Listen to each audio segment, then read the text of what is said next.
सात संगत जी, बड़े प्यार और सत्कार से कहना जी। उधार निरंकार। सात संगत जी, दास आप लोग के सामने एक छोटी सी पंक्ति रख रहा है, आशा है प्रवान कीजिएगा। सात संगत जी, आज का टॉपिक है कर्म का महत्व। सात संगत जी, कर्म का महत्व। सात संगत जी, प्यार से कहना जी। धार निरंकारी। सात संगत जी, संसार में 84 लाख योनियां है, जिसमें ईश्वर जीव को मनुष्य योनि इस अभिप्राय से देता है कि वह अपने विवेक द्वारा संसार के जीवन मृत्यु के चक्र से मुक्त होकर पर ब्रह्मा में विलीन होकर मोक्ष प्राप्त कर लेगा। सासंग जी, संसार के सभी जीवों में विवेक केवल मनुष्य को ही प्राप्त है, जिसके द्वारा अपने कर्मों पर नियंत्रण कर सकता है।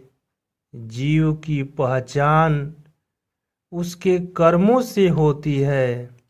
सासंग जी, मनुष्य संसार को अपनी इंद्रियों द्वारा अनुभव करता है। इंद्रिया अनुभव की हुई चेतना को व्यक्ति के मन तक पहुंचाती है। सासंग जी, इसके बाद मन इंद्रिय तृप्त के लिए उस वस्तु को कर्म द्वारा प्राप्त करने का कोशिश करता है। जब वह संबंधित वस्तु को प्राप्त करने में असफल होता है, तब उसके अंदर क्रोध जागृत होता है, जिसके बाद उसका विवेक समाप्त हो जाता है। सासंग जी, विवेक समाप्त होने पर उसका विनाश होना शुरू हो जाता है। इसलिए श्री कृष्ण ने गीता में कहा है कि यदि शरीर त्यागने से पूर्व कोई मनुष्य अपनी इंद्रियों के वेग को सहन करने तथा इच्छा एवं क्रोध के वेग को रोकने में समर्थ हो जाता है, तो वह संसार में सुखी रहकर अंत में मोक्ष को प्राप्त कर लेता है।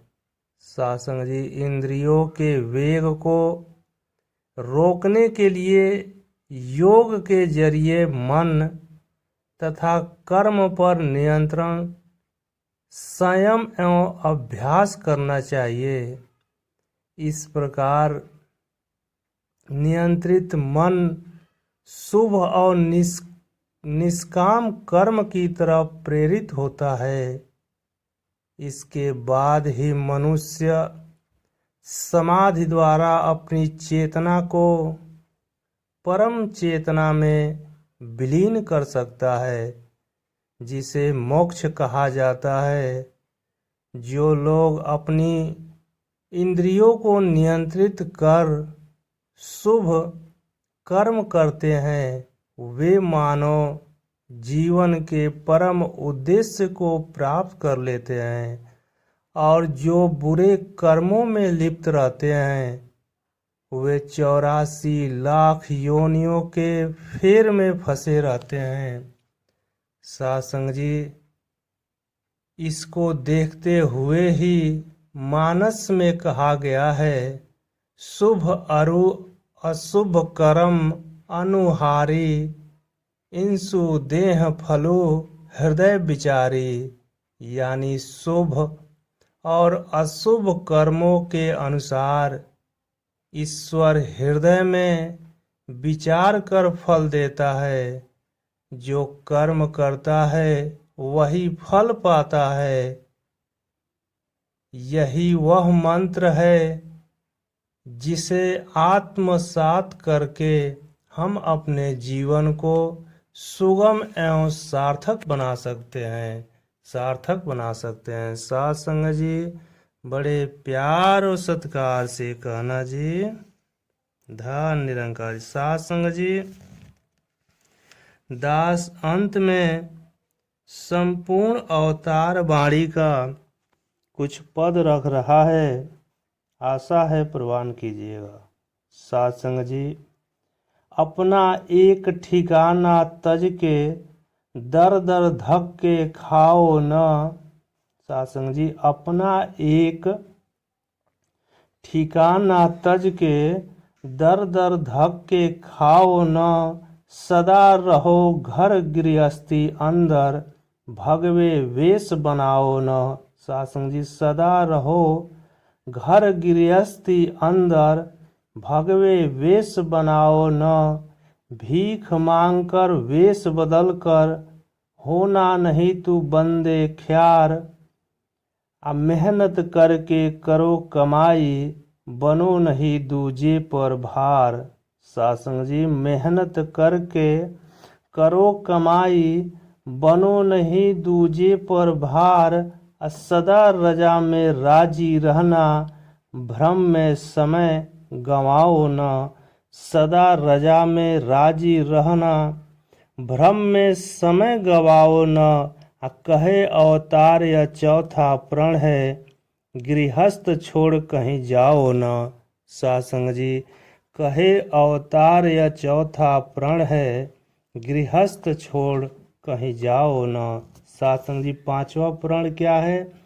अवतार वाणी में लिखा है एक दिन बैठ सुनार संग कोई गहने नहीं बना सकता। साथ संगत जी एक दिन बैठ सुनार संग कोई गहने नहीं बना सकता। शिष्य मॉनिटर जो बन जाए शिक्षक नहीं कहला सकता। पाठशाला में अभी जो आया वो क्या पाठ पढ़ाएगा।